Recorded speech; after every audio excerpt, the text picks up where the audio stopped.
Assalamualaikum warahmatullahi wabarakatuh. Assalamualaikum warahmatullahi wabarakatuh. Waalaikumsalam warahmatullahi wabarakatuh. Alhamdulillahi wa kafa. Wassalatu wassalamu ala sayyidina Muhammadin Mustafa wa ala alihi wa sahbihi ahli sidqi wal wafa. Allahumma salli ala sayyidina Muhammadin salatan taghfiru biha dzunub wa tuslihu biha al-qulub wa tattabi'u biha al-usul wa talinu biha su'ud wa ala alihi wa sahbihi wa man ilaihi mansur. Amin amin ya rabbal alamin. Yang kami hormati segenap para alim, para ulama, para sepuh bini sepuh, para tokoh masyarakat, tidak lupa pula kepada segenap takmir Masjid Nurul Iman, fatahullahu lana wa alaihi futuhal arifin bisihatin wal afiyatin, amin amin ya rabbal alamin.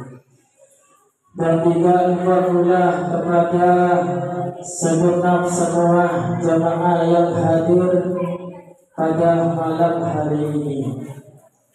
Patut kita bersyukur kepada Allah Subhanahu wa Ta'ala yang mana telah diberikan inayah, taufik serta hidayahnya sehingga kita bisa berkumpul pada malam hari ini dengan keadaan sehat walafiat.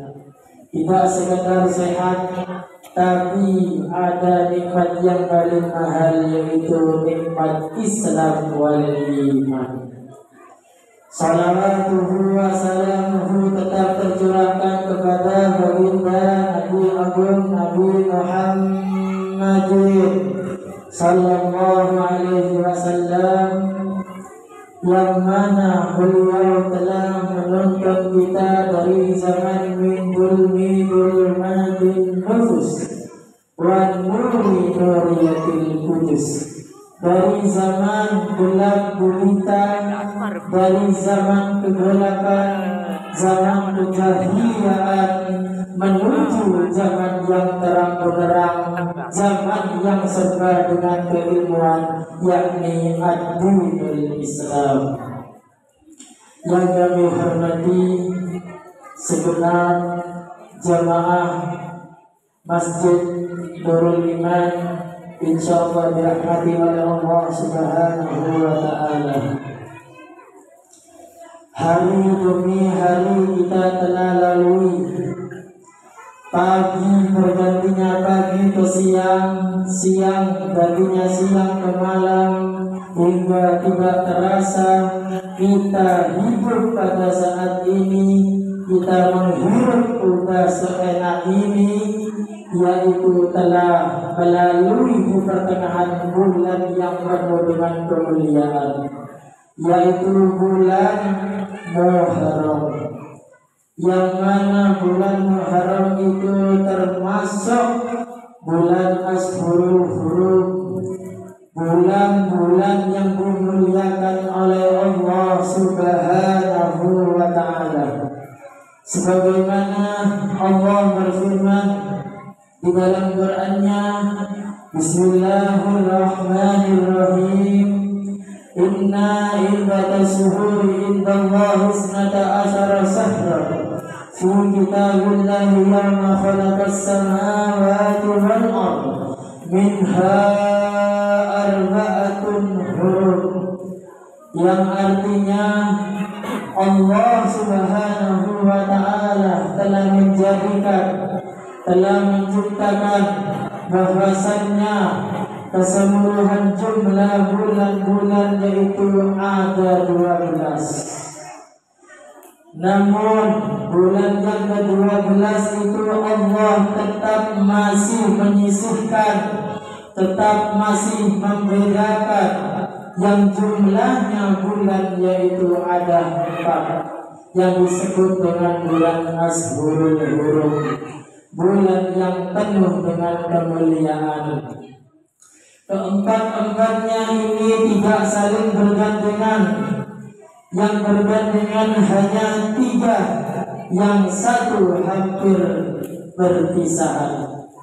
Yang pertama bulan yang bergandengan disebutkan oleh Allah Arba'atul Hurum, 4 bulan yang dimuliakan oleh Allah. Yang bergandengan yang pertama bulan Rajab, yang kedua tidak cukup dengan bulan Rajab yaitu bulan Sya'ban, tidak cukup dengan bulan Sya'ban yaitu bulan Ramadan. Namun satu inilah yang kita nikmati udaranya pada malam hari ini, bulan termasuk dari keempat-empat ini, yaitu bulan Muharram yang dibedakan oleh Allah, tidak bergandengan, tidak berurutan seperti sebagaimana yang tadi. Bulan jumlahnya ada 12. Hadirin yang dirahmati Allah, jangan sekali-sekali, apalagi berkali-kali untuk mendekati pohon yang terlarang, yaitu seperti kita ingat-ingat, yaitu pohon kuldi. Wahai Adam, kata Allah Subhanahu wa Ta'ala, jika kamu ingin makan, makan sepuasmu wahai Adam. Jika kamu ingin minum, minum sepuasmu wahai Adam. Jika kamu ingin memakai, pakailah sepuasmu wahai Adam. Tapi apa di balik suasana hari demi hari, waktu demi waktu terlewati oleh Nabi Adam beserta Ibu Hawa, sungguh dasarnya yang tidak disangka-sangka, yaitu godaan iblis yang bisa melupakan perintah Allah, perintah Tuhannya, yaitu Nabi Adam alaihi salatu wassalam. Yang mana iblis dikatakan kesuksesannya untuk membujuk Nabi Adam tidak melalui Adam, yaitu melalui kekasih yang tercinta, yaitu adalah Ibu Hawa, yaitu adalah pasangan setiap hari demi hari bersama Adam alaihi salatu wassalam. Akhirnya Ibu Hawa terlena dan lupa atas janji Tuhannya, sehingga Ibu Hawa mendekati sampai hingga memakan buah kuldi dan menyeret Nabi Adam untuk masuk ke dalam perangkat iblis tersebut. Apa jawaban Allah ketika Nabi Adam dan Ibu Hawa telah memakan buah yang terlarang? Jawaban Allah, "Hei Adam." Ini teguran bagi kakek-kakek kita terdahulu, yaitu Nabi Adam dan Ibu Hawa. "Hei Adam, apakah kamu lupa dengan saya? Apakah kamu lupa dengan perkataan saya? Aku sudah mengingatkan kepadamu wahai Adam, dilarang engkau mendekati pohon tersebut. Lalu saat ini engkau tidak mendekati lagi, tapi engkau bahkan memakannya. Silahkan keluar engkau wahai Adam dari surgaku." Itu teguran Nabi Adam ketika lupa melakukan kesalahan. Nabi Adam ketika lupa melakukan kesalahan, satu saja diusir oleh Allah dari surganya Allah.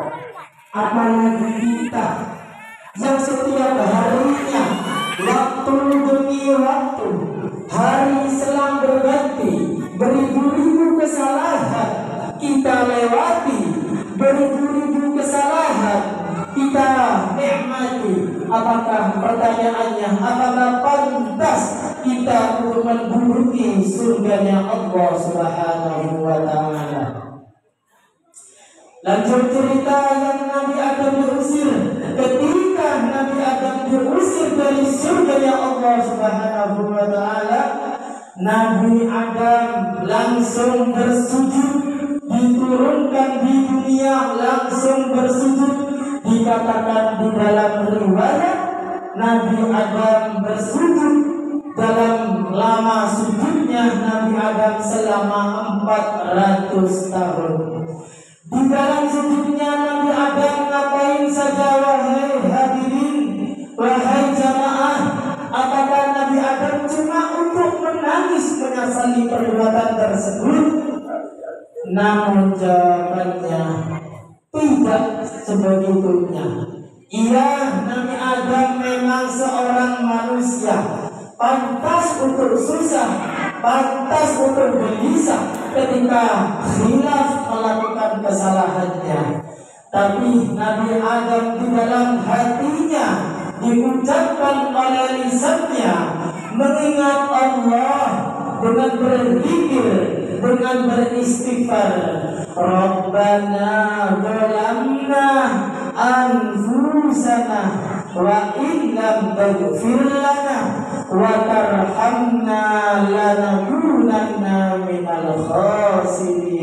Dalam kehidupannya, sehingga kita sebagai hamba yang sering terlena, maka dari sinilah kami bukan untuk meminta panjenengan, tapi untuk mengingatkan sebagai umat Islam untuk memperbanyak istighfar.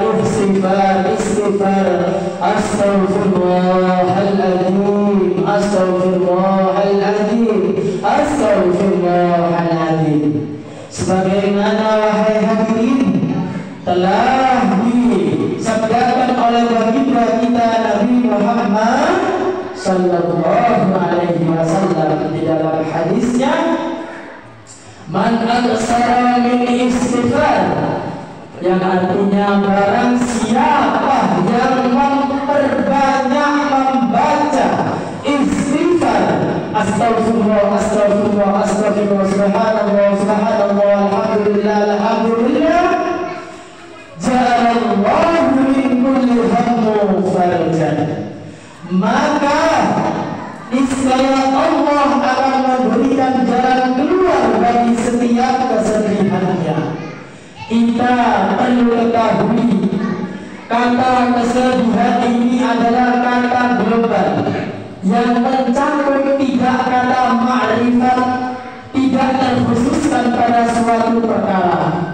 Tapi kata kesedihan ini adalah kata global.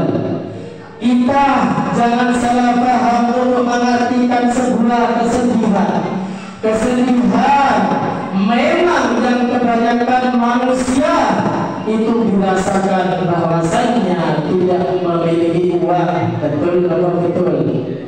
Bahwasannya kekurangan uang, betul atau betul? Bahwasannya sulit mencari uang, betul atau betul? Tapi di sisi lain, kesedihan itu bermacam-macam warnanya. Kalau bahasa independennya, ada kalanya yang pelangi berwarna pink, ada kalanya pelangi yang berwarna hijau, ada kalanya pelangi yang berwarna merah, dan ada kalanya pelangi yang berwarna putih dan lain sebagainya. Dan dari situlah berwarna-warna corak tersebut akan mengindahkan suasana dalam kehidupan kita sebagai hamba Allah Subhanahu wa Ta'ala. Kesedihan bahwasannya ada kalanya timbul dari anak kita, kesedihan ada kalanya timbul dari istri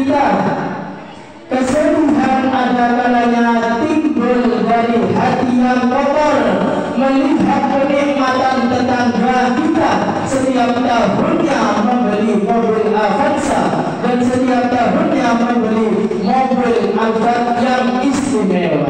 Betul apa betul? Dari situlah kesedihan beragam banyak corak warna ada kalanya diuji oleh anaknya. Orang tuanya salih, alim, alamah, wahai hadirin, mendekatkan diri kepada Allah Subhanahu wa Ta'ala.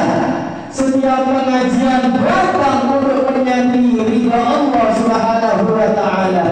Tapi na'udzubillah wal iyadu billah, anaknya bukan malah mengejar ridha billah, malah mengejar kemaksiatan yang dilarang oleh Allah Subhanahu wa Ta'ala. Betul apa betul? Dari situlah hadirin, untuk menangkal semua ujian, kesedihan, kegundahan di dalam hati kita masing-masing. Rasulullah sallallahu alaihi wasallam mengingatkan, fastaghfiru man absara istighfar, untuk selalu memperbanyak membaca istighfar kepada Allah Subhanahu wa Ta'ala. Kemudian tidak cukup di situ, Nabi menambahkan lagi di dalam hadisnya, wahai hadirin, wa min kulli dzikrin makhraja, yang artinya bagi setiap manusia akan diberi kelapangan untuk setiap kesempitan yang dirasakannya. Maksudnya diberi kelapangan. Kami contohkan yang seringan-ringannya, bahwasanya orang hidup di dunia ini tidak semua sama. Betul atau betul? Ada kalanya menjadi takdirnya kaya raya, ada kalanya menjadi takdirnya sederhana, bahkan ada kalanya menjadi takdirnya diuji keimanannya oleh Allah Subhanahu wa Ta'ala sebentar melarat di dunia. Dari situlah ada sebagian manusia yang putus asa di dalam kehidupannya, wahai hadirin. Putus asa dalam kehidupannya, tidak bisa menangguhi kehidupannya, bahasanya sulit untuk mencari nafkah, bahasanya sulit untuk mencekolahkan anak-anaknya, bahasanya sulit untuk mencarikan ilmu pengetahuan anak-anaknya. Dan dari situlah Tuhan kita yang penuh rahmah, Tuhan kita yang penuh maghfirah, Rasulnya mengatakan, memberi solusi untuk melapangkan dadanya bagi hamba yang memperbanyak istighfar. Bagi orang-orang yang putus asa dalam kehidupannya, maka disarankan kata Nabi untuk membaca istighfar. Yang ketiga, tidak cukup di situ, yaitu Nabi menegaskan, warzaqahu min haitsu la yahtasib. Yang ketiga, bahwasanya Nabi menegaskan, barang siapa dari hamba-hambanya, dari umat-umatnya yang beristighfar sebanyaknya, maka warzaqahu min haitsu la yahtasib, maka Allah akan memberikan rizki yang tidak disangka-sangka. Maka Allah akan memberikan rizki yang tidak kita duga-duga. Semisal biar paham semuanya, semisal 1 minggu kita istiqomahkan untuk memperbanyak istighfar, tidak tahu ternyata pisang kita yang ada di kebun kita matang semuanya. Itu barokah istighfar. Dan semisal lagi kami contohkan, bagi orang yang memiliki binatang bagi Allah, kun fayakun, jadilah, maka setelah itu akan jadi, tidak akan mustahil. Semisal kebanyakan bagi orang yang memiliki peliharaan hewan, semisal bertahun-tahun larut lamanya tidak membuahkan hasil, maksudnya tidak membuahkan keturunan, sulit untuk melahirkan. Mungkin barokah istighfar 2 minggu selanjutnya yang 1 minggu bisa menumbuhkan, bisa mematangkan buah pisang yang ada di kebun kita. Mungkin pun sayangnya Allah, kemandapannya Allah, sampean binatangnya tanpa dikawinkan, kemungkinan akan melahirkan. Betul. Kemungkinan akan melahirkan. Barokah istighfar. Bahasanya Al-Imam Ibnu Katsir berkata, pada bulan yang mulia ini perlu kita melakukan, perlu kita mendekatkan diri kepada Tuhan kita Sang Pencipta alam, yaitu Allah Subhanahu wa taala. Wa ja'ala dzunuba fihi a'dham wal amal shalih wal ajrul a'dham. Ini perlu kita ketahui bahwasannya, wahai hadirin, bahwasannya Allah Subhanahu wa taala menjadikan pada bulan-bulan yang dimuliakan Allah yang jumlahnya ada 4, yang salah satunya kita nikmati sekarang ini bulan Muharram.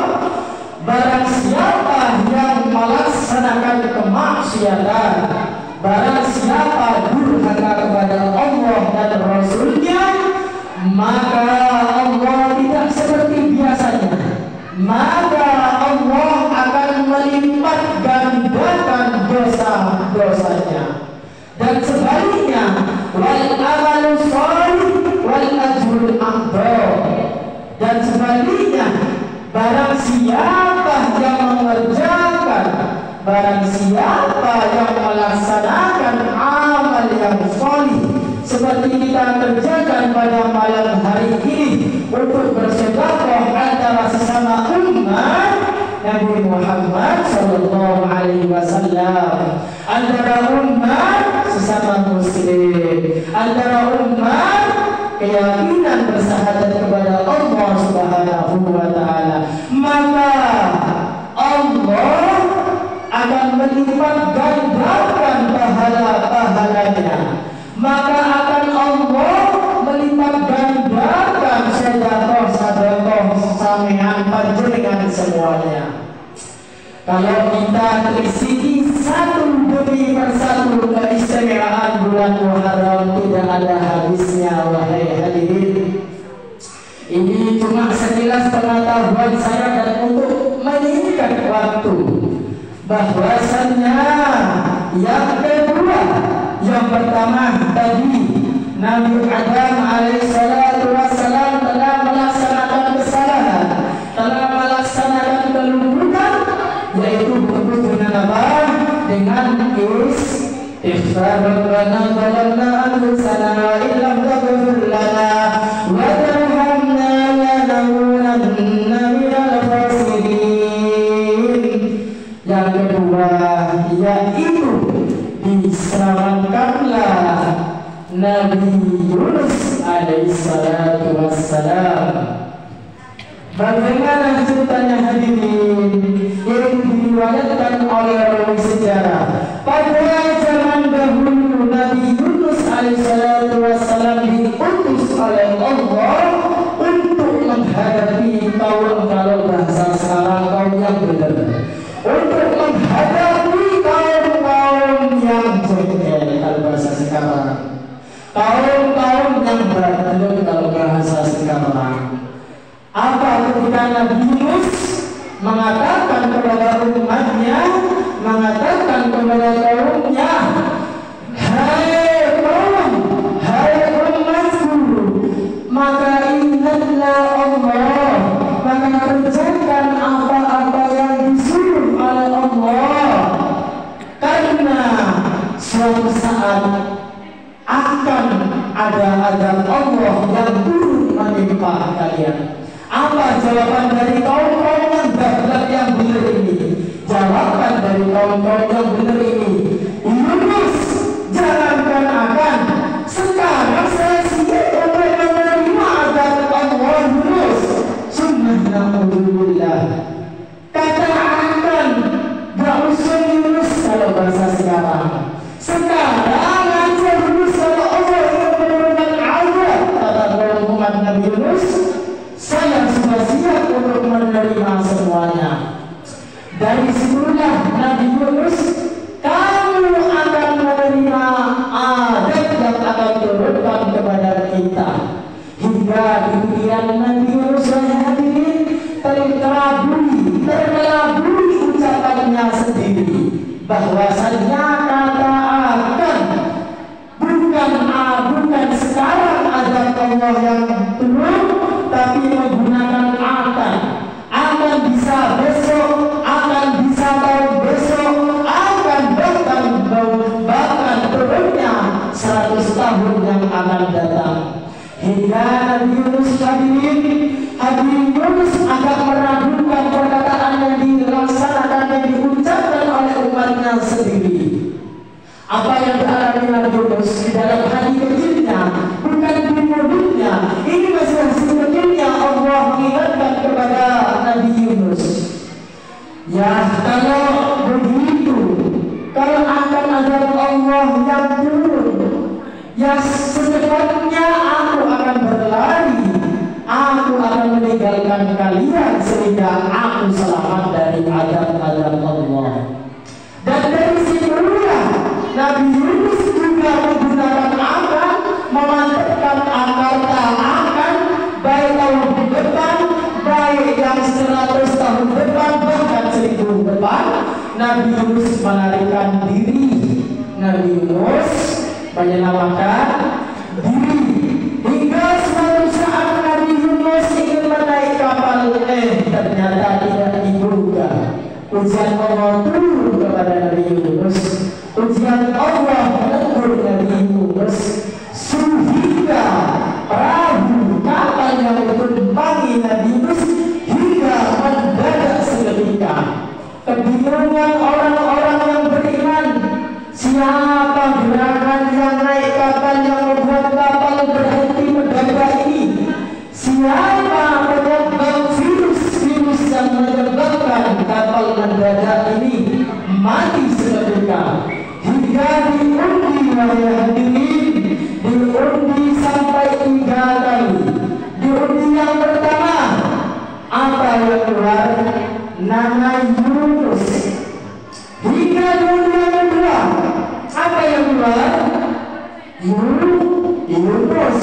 Hingga diundi kemudian paling terakhir, apa yang keluar? Tetap Yunus sendiri. Maka ketika itulah orang-orang yang berada di dalam kapal untuk melemparkan, untuk memelesetkan Nabi Yunus sehingga kapal ini bisa berjalan, sehingga Nabi Yunus ditenggelamkan, diuncalkan bahasa Jawanya, dilemparkan ke dasar laut, sehingga Allah Subhanahu wa Ta'ala mengutus makhluknya, yaitu berupa ikan nur.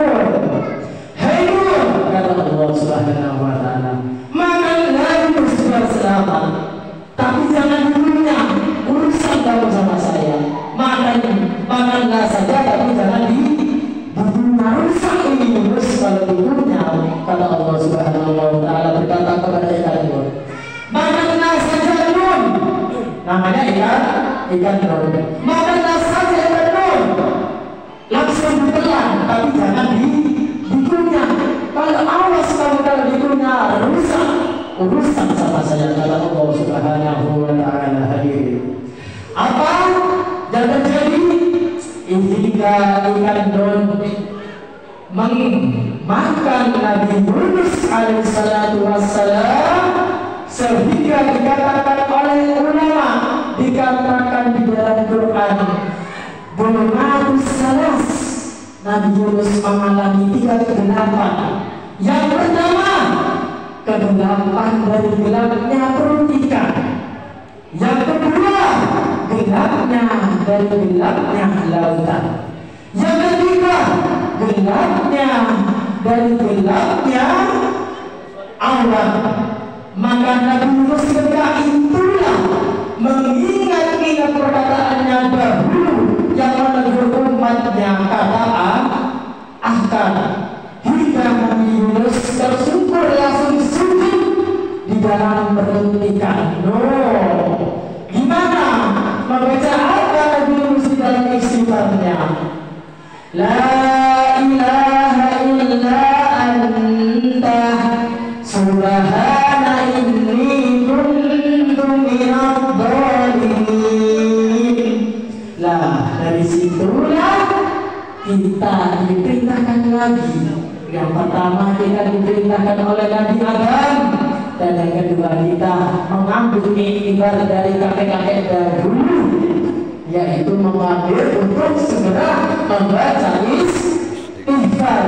Nabi Yunus saja dari Allah masih membaca istighfar di mana bunyinya la ilaha illa anta subhana inni kuntu minadh dhalimin. Sehingga apa yang terjadi? Sehingga apa yang terjadi, Pak? Sehingga alhamdulillah dengan kuasa Allah Subhanahu wa taala apa yang terjadi? Sehingga ikannya tidak tahan ketika Nabi Yunus beristighfar di dalam perutnya. Mungkin kesakitan karena di dalam lautan tidak ada apotik. Betul nggak betul? Karena di dalam lautan tidak ada apotik, bahasa logikanya gitu.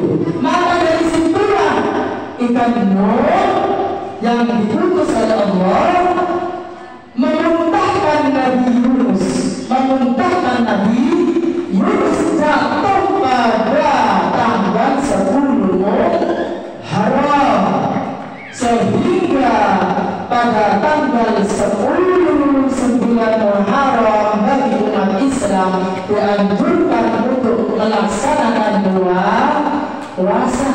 Sahabat bertanya kepada Nabi, ya Rasulullah, apa amalan yang paling bagus setelah puasa Ramadan? Apa jawabannya Nabi?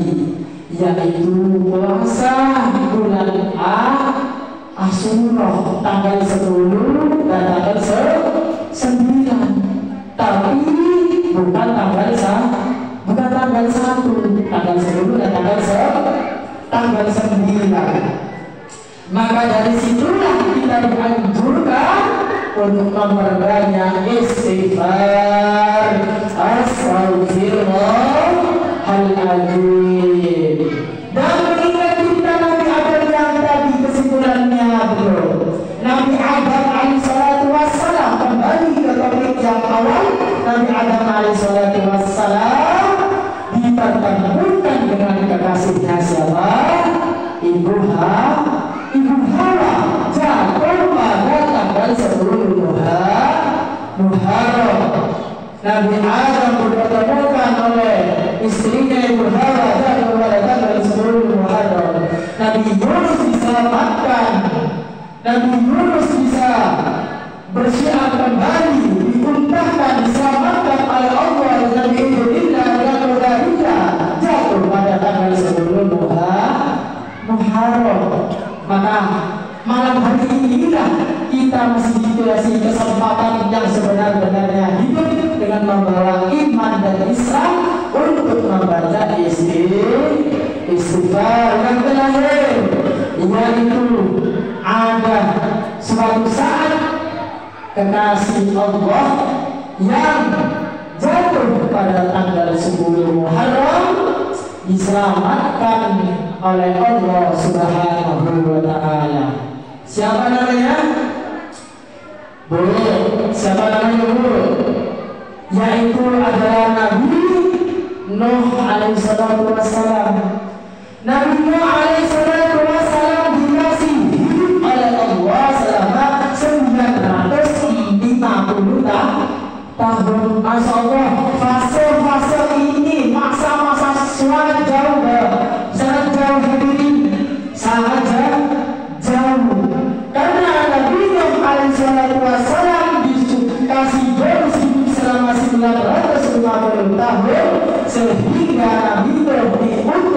oleh Allah menyampaikan ajarannya selama 900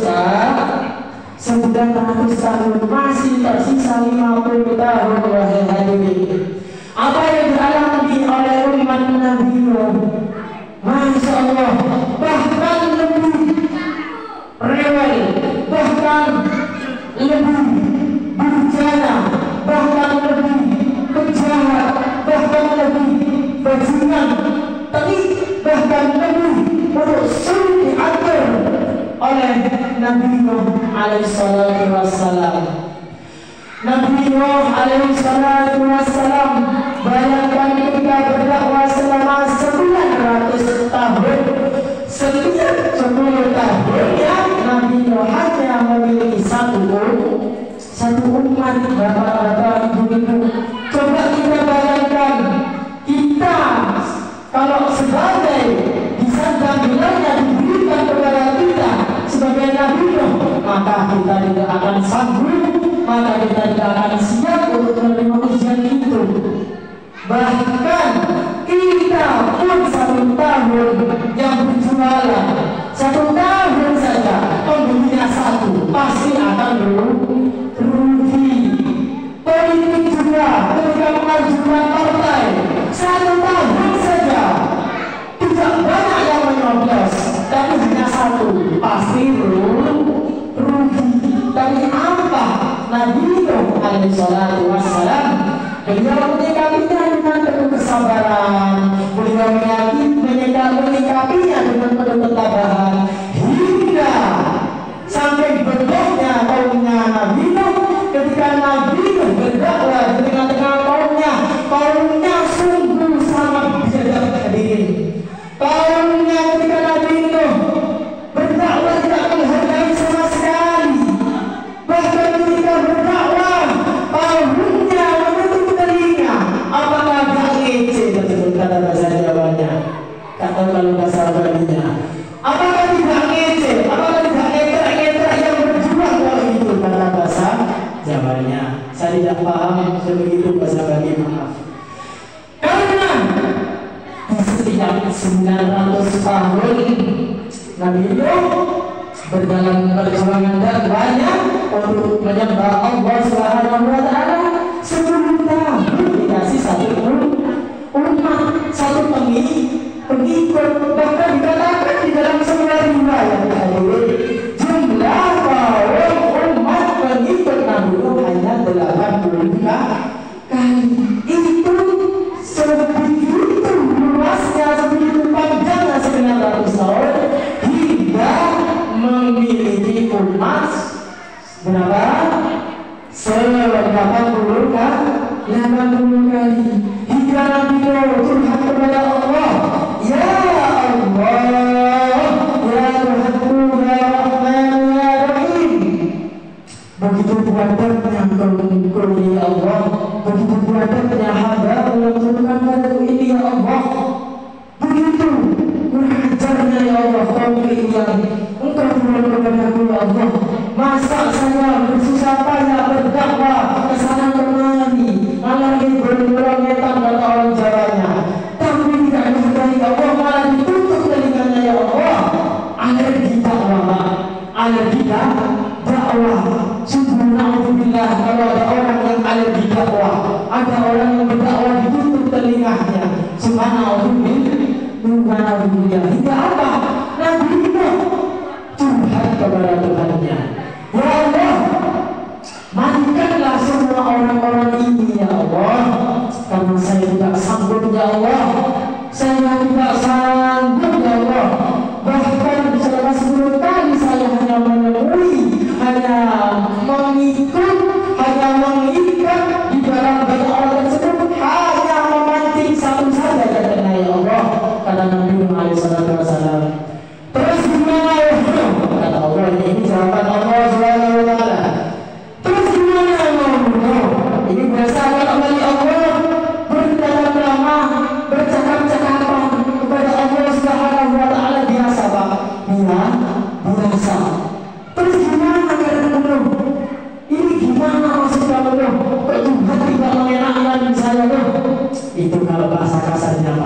bahasa Qurannya panjang Pak. Gimana masuk Allah? Habiskan saja ya Allah.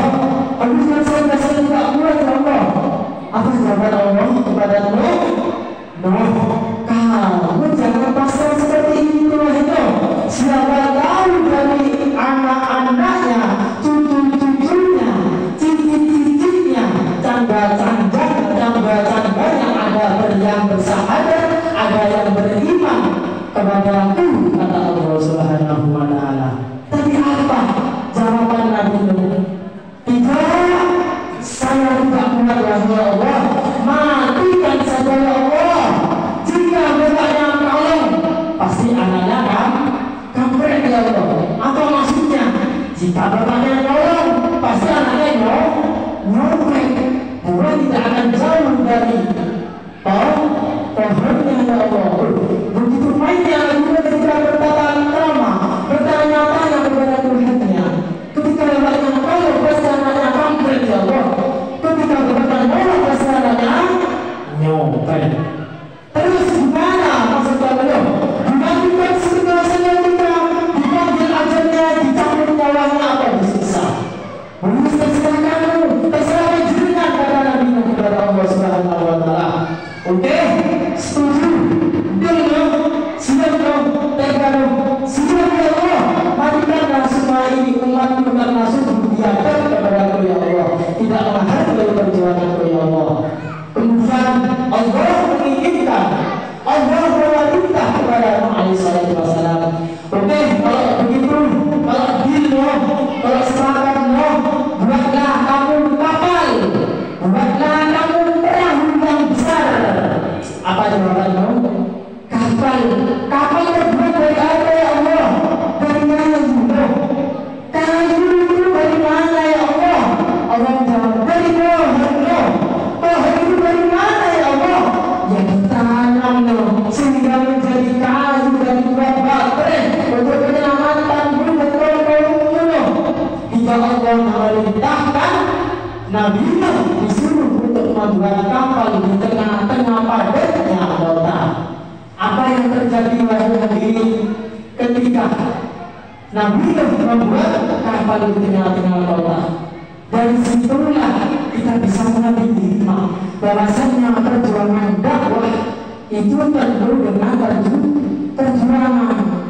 Kemuliaan itu, keberhasilan itu penuh dengan kata proses, bukan dengan kata protes. Nabi Nuh saja yang diselamatkan oleh Allah melalui perantara menanam bulu lalu membuat kapalnya. Maka dari situlah kita pahami perjuangan harus dengan melalui proses, sukses harus dengan proses, tidak dengan banyak yang protes wahai hadirin. Maka dari situlah membangun kapal wahai hadirin, membangun kapal ketika setiap sudut kapalnya mulai dibangun dengan kayu oleh Nuh alaihissalatu wassalam. Tidak cukup ujian di situ saja hadirin. Orang-orang kafir mengatakan kepada temannya, lihat dulu, salah sekarang, gila sekarang, mau berlayar di mana kapal lalu membakarnya dengan lautan. Lah itulah wahai hadirin. Kalau orang yang menilai dari sebuah perjuangan, kalau orang yang menilai dari sebuah proses, maka seenak-enaknya saja wahai hadirin. Maka dari situlah Nabi Nuh telah meneruskan pembangunan kapal sehingga banyak orang yang menghujat. Bahkan yang paling sedihnya Nabi Nuh alaihissalatu wassalam membangun kapal siang malam dengan kerja keras, dengan sendirian. Nabi Nuh alaihissalatu wassalam orang yang bencana ini, orang yang bangsat ini, orang yang stroke ini, yang awalnya tidak bisa berjalan, melakukannya pincang-pincang ketika sudah selesai buang hajat, buang najis, berpegangan kepada serambi kapal sehingga jengkir tunggang orang ini yang diperbuat oleh orang-orang sebelumnya. Apa yang keistimewaan Allah berikan kepada kekasihnya Nuh agar tidak susah untuk membersihkannya, maka orang yang sedang yang melakukan pincang-pincang ini hingga apa? Hingga melakukannya, hingga berdiri tegak dan melaku dengan tegak hadirin. Ditanya oleh masyarakatnya, oleh tetangga-tetangganya, kamu berobat kemana kamu? Kok sampai instan bin salah bin abrakadabra langsung jadi? Itu berobat di kapan Nuh alaihi wassalam. Masih banyak, sehingga orang-orang tersebut masih banyak menyatakan hadirin, masih banyak ada yang membawa rantang, ada yang membawa timba, karena untuk mengambil najis yang dia lakukan sendiri hadirin. Dan dari situlah Allah menunjukkan ketika kasih Allah diuji oleh Allah Subhanahu, diuji oleh orang-orang kafir, tidak susah-susah lagi. Allah yang akan memberikan jalannya untuk melancarkan sebuah dakwahnya.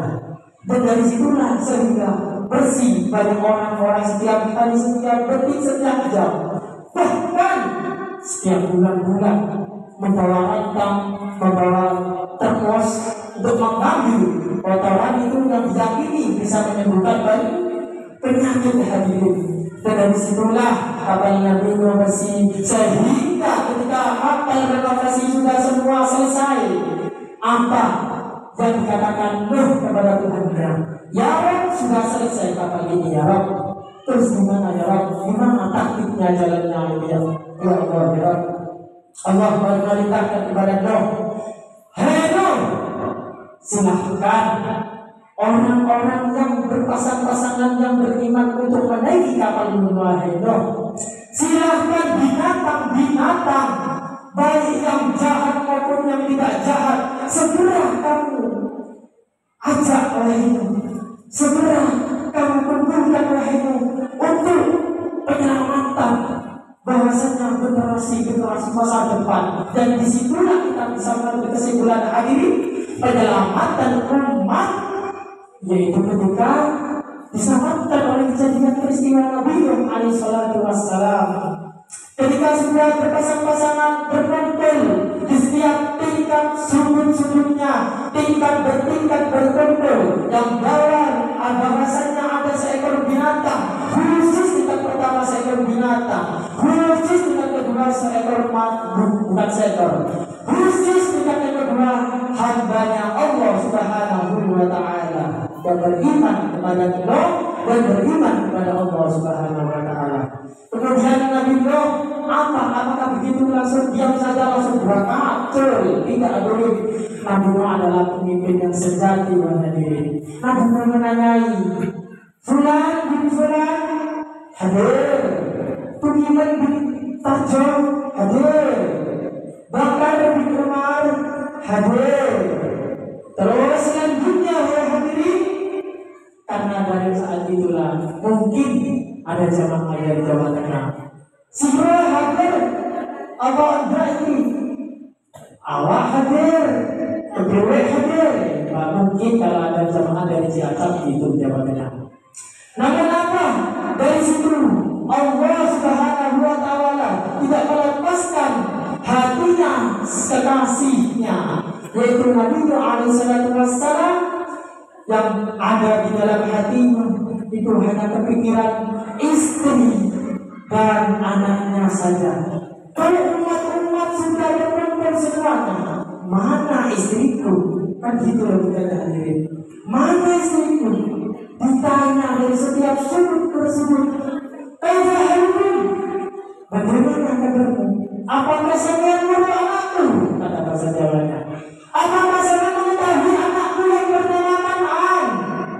Apa jawaban dari orang tersebut? Ya mungkin kalau ada orang Madura, enggak tahu cong, mungkin itu hadirin. Kalau ada orang Madura, enggak tahu, itu mungkin. Tapi ada jamaah yang dari Jawa mungkin. Apa saya terus ambil anakku sedikit Kan'an, dijawab tak ada, mungkin begitu hadirin. Apa setiap orang dari suku berganti ditanyai, apakah kalian melihat anakku? Jawabannya satu tidak beda dari yang lain. Saya tidak melihat Kan'an, wahai Nuh alaihi salatu wassalam. Dari situlah kita bisa mengambil hikmah bagi hadirin, bahwasannya orang tuanya yang alim, orang tuanya yang soleh tidak bisa memastikan menjadikan anaknya menjadi soleh, sebagaimana yang dialami oleh Nabi Muhammad SAW. Bapaknya sampai untuk menyembah Allah ke masjid, tapi anaknya naudzubillah berlari kepada kemaksiatan. Naudzubillah, sehingga berujung di atas kapalnya Nabi Nuh melihat ada anak kecil di sana. Paling itu anak boleh bahasa Jawanya. Sehingga ditanyalah dengan pertanyaan begini, wahai hadirin. Ya bunayya mana? Kan itu kalau bahasa bertanya hadirin. Masa bahasa bertanya, ya anakku Kerenio, pasti tidak akan benar. Pasti sebuah kata pertanyaan ketika Nabi berada di atas, anaknya berada di bawah, jauh jaraknya, pasti akan membengok, pasti akan bersuara keras. Wah, melayarkan mana? Apa dari artinya melayarkan mana hadirin?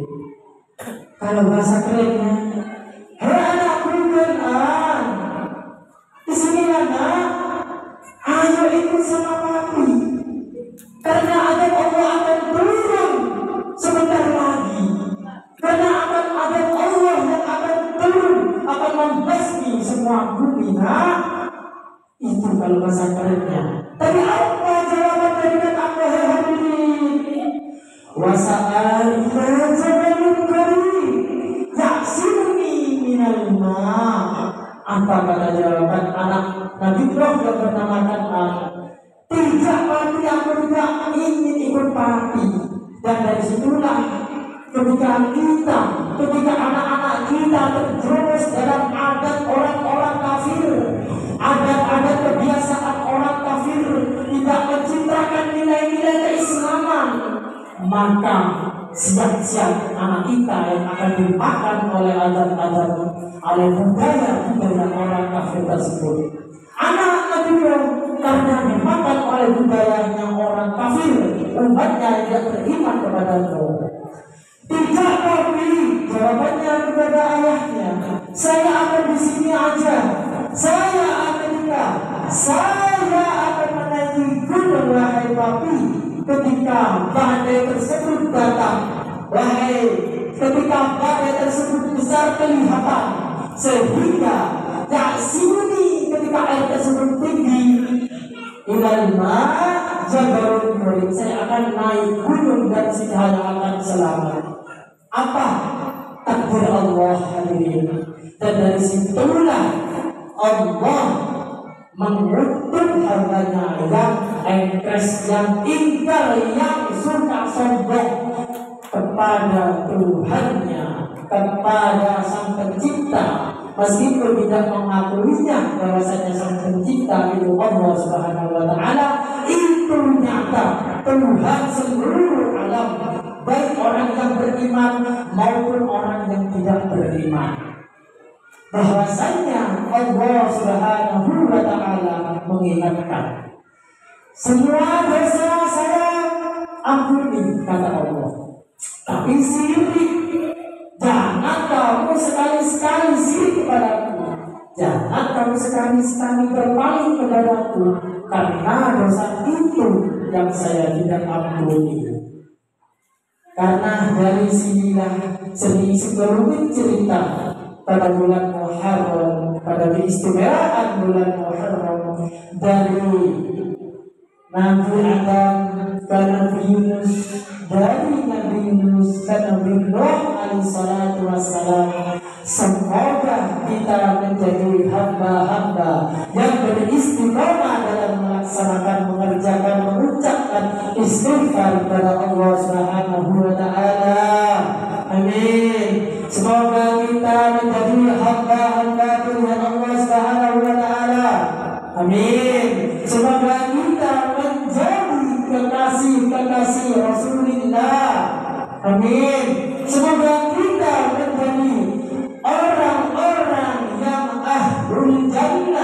yang dikumpulkan kelak nanti di surganya Allah Subhanahu wa taala bersama baginda Nabi Muhammad sallallahu alaihi wasallam.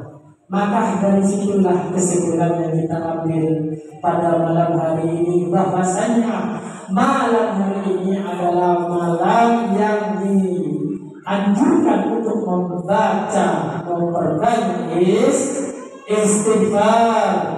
Man aksara istighfar ghafarallahu dzunub, kata ulama ini. Barang siapa yang memperbanyak membaca istighfar, ghafarallahu dzunub, Allah akan mengampuni dosa-dosa kita. Allah akan mengampuni kesalahan-kesalahan kita. Allah akan mengampuni perhilafan-perhilafan kita.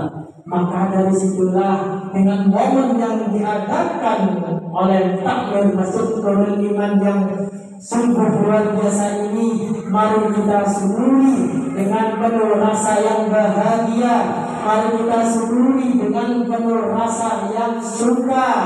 Maka dari sinilah Allah akan membalas berlipat-lipat ganda kepada umatnya Sayyidina Muhammad sallallahu alaihi wasallam. Sebelum kami tutup, mari kita baca istighfar 3 kali. Semoga kita menjadi apa yang tercantum di dalam hadis Nabi, orang-orang yang ahli zikir, orang-orang yang diselamatkan dari kesedihan, orang-orang warzaqahum min haitsu la yahtasib, dan orang-orang yang bisa diberi rezeki yang tidak disangka-sangka.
Dan menjadikan orang-orang, menjadikan kita termasuk orang-orang yang ahli zikir.